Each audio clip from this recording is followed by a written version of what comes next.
దేవుని పరిశుద్ధ నామమునకు మహిమ కలుగును గాక. ఆమేన్.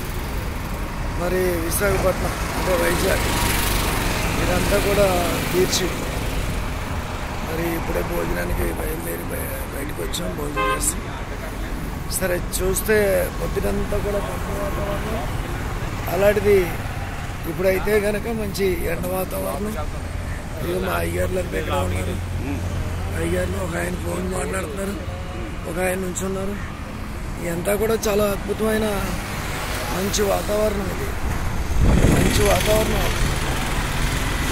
ఇలాంటి వాతావరణం చూసినప్పుడు చాలా హ్యాపీగా సంతోషంగా ఉంది. అలాగే దేవుడు సృష్టించిన గొప్ప సృష్టి ఆయనకి మహిమ ఘనత ప్రభావములు కలుగును గాక. ఆమేన్. మరి నిజంగా కూడా సూపర్ మాట.